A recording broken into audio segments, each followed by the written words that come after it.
So the first thing you have to do when you're making the counter is you're going to go to Place, Component,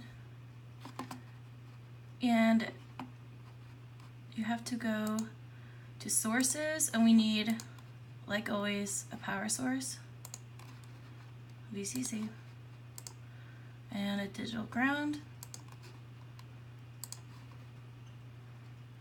And then again, we need that clock. So we go to Sources, Signal Voltage Sources, Clock Voltage. Press OK. And we put that over the digital ground.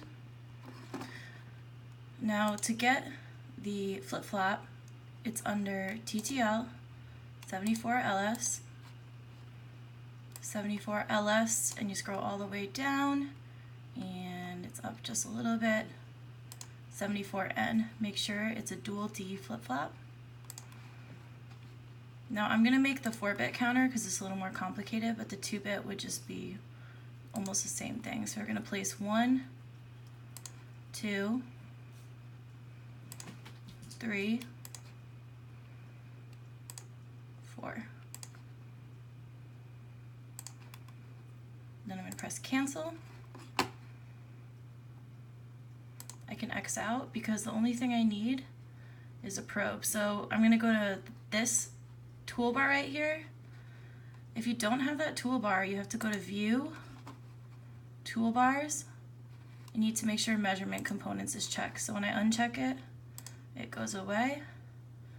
Toolbars, Measurement Components. It's going to pop up as a window, and you need to drag it down and release it, and it'll pop right into there. So you need 4 LEDs, doesn't matter what color, we're going to use green for this example. 2, 3, 4. And then we're going to connect the power to the top of all 4 of these. So I'm going to power the top.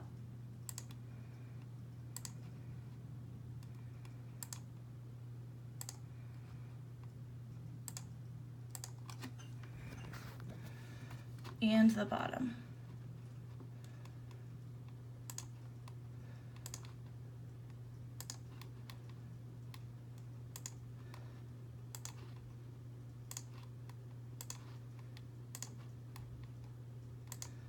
And then we're going to click on the wire, we're going to right click,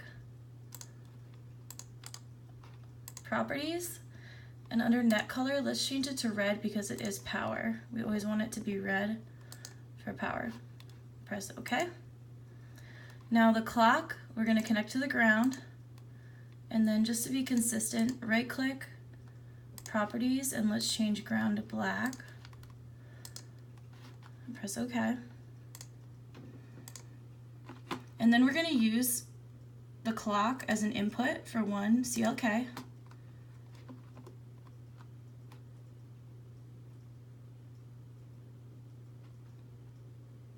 And then we're going to connect Q0 as a clock for each flip-flop into the next flip-flop. And then right here, remember, it's a flip-flop, so it has memory, sequential logic. So what we have to do is we have to make Q0 also be an input for D. So to do that, we can just start at D, and we just loop around till it connects with that. And we do that for each flip-flop. They're all pretty much the same.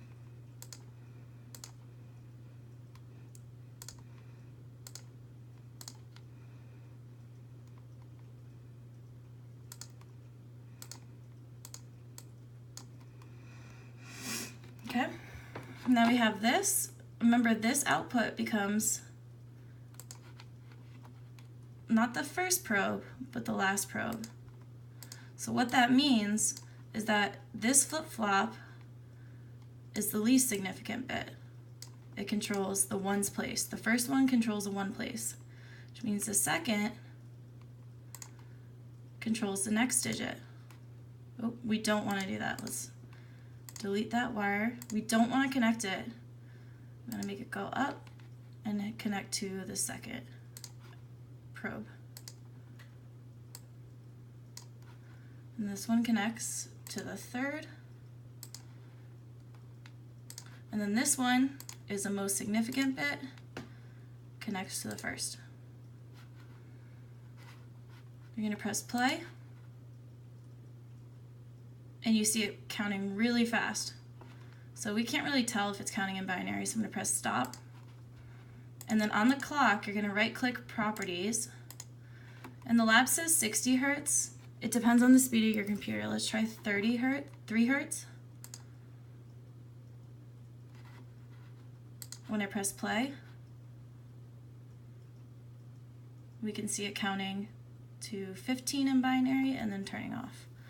So if your computer is a little slower, especially the computers in the lab, you're probably going to do about 20 Hertz.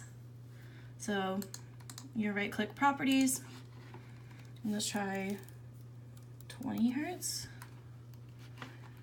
And for me, it's going to go really fast, but if the speed of the computer is slower, it should count. So you play around with that until you can see them counting. And then of course you want to save your work, and that is it for the 4-bit counter.